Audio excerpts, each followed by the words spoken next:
मीरा भी उन जैसा पति पाकर गर्व से फूल उठी थी और मन ही मन उसने अपने माता पिता की बुद्धि को सहारा भी था। कुछ समय तक तो सब कुछ ठीक ठाक चलता रहा था, लेकिन बाद में मीरा महसूस करने लगी थी जैसे पिताजी ने दामाद नहीं गुलाम खरीदा हो। शंभूजी सोए हों या उससे प्रेमालाप कर रहे हों, बस पिताजी का एक बुलावा आया नहीं कि वे उठकर चल देते। ऐसे में मीरा प्यार से उन्हें समझाती और कहती, पिताजी से कह क्यों नहीं देते कि वक्त बेवक्त ना बुलाया करें। अरे भाई, काम होता है तभी तो बुलाते हैं, और काम कोई वक्त देखकर तो नहीं आता है। शंभू जी भी प्यार से जवाब देते, पहले भी तो वे स्वयं काम संभालते थे, अब क्यों नहीं संभालते।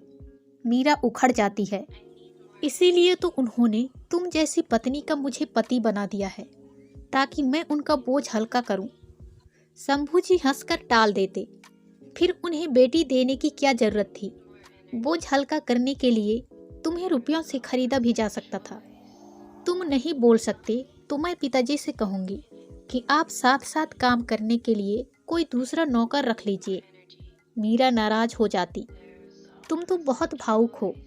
मीरा जितनी मेहनत और ईमानदारी से अपने घर का आदमी काम कर सकता है, कोई दूसरा करेगा क्या। वे तर्क देते, यह क्यों नहीं कहते कि तुम बिक गए हो, तुम्हें पत्नी की नहीं सिर्फ दौलत की जरूरत थी। और मीरा फफक कर रो पड़ी थी। शंभू जी कितने ही प्यार से क्यों ना समझाते, लेकिन मीरा को यह कतई पसंद नहीं था कि वे घर दामाद बनकर रहें। वह हमेशा यही कहती थी, घर दामाद तो पालतू कुत्ते की तरह होता है जो टुकड़े खाकर दिन रात वफादारी करता है। तुम क्यों नहीं अलग मकान ले लेते। तुम जैसे भी रखोगे मैं उसी तरह रहूंगी, तुमसे कभी गिला नहीं करूंगी।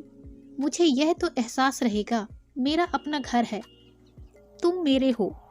यहाँ तो हमेशा मुझे ऐसा लगता है जैसे हम पिताजी की दया पर पल रहे हैं। और तुम भी सोचते होंगे कि यदि मैंने कहीं विद्रोह किया तो पिताजी रोजी ही ना छीन लें। ना जाने तुम क्यों गलत ढंग से सोचने लगी हो। मैंने तो कभी इस तरह सोचा भी नहीं। मीरा, तुम पहले भी तो इस घर में रहती थी, तब तुम ऐसा क्यों नहीं सोचती थी। तब मैं कुंवारी थी। कुंवारी लड़की हमेशा अपनी नई दुनिया बसाने के सपने देखती हैं। एक ऐसे पति का सपना जो उसे घर देगा, उसके सुख दुख का भागीदार होगा और वह उसके हर सुख दुख की चादर अपने ऊपर ओढ़ लेगी। बताओ, क्या दिया तुमने मुझे अपनी ओर से। बाकी सब छोड़ भी दे तो प्यार और विश्वास भी तुम नहीं दे सके। जिस समय भी मेरे पास होते हो तुम्हें यही ख्याल रहता है कि पिताजी के कहे काम सब पूरे हो गए कि नहीं। कहीं वे यह ना सोचें शादी होते ही लापरवाह हो गया है। इसी तरह तकरार और प्यार में वर्ष छलांगे लगाते निकल रहे थे। मीरा की गोद में सीमा भी आ गई थी। सीमा को पाकर मीरा काफ़ी हद तक सहज हो गई थी।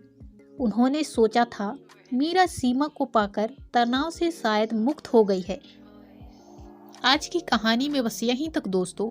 इसी तरह मिलते हैं फिर किसी नई कहानी के साथ। तब तक के लिए धन्यवाद।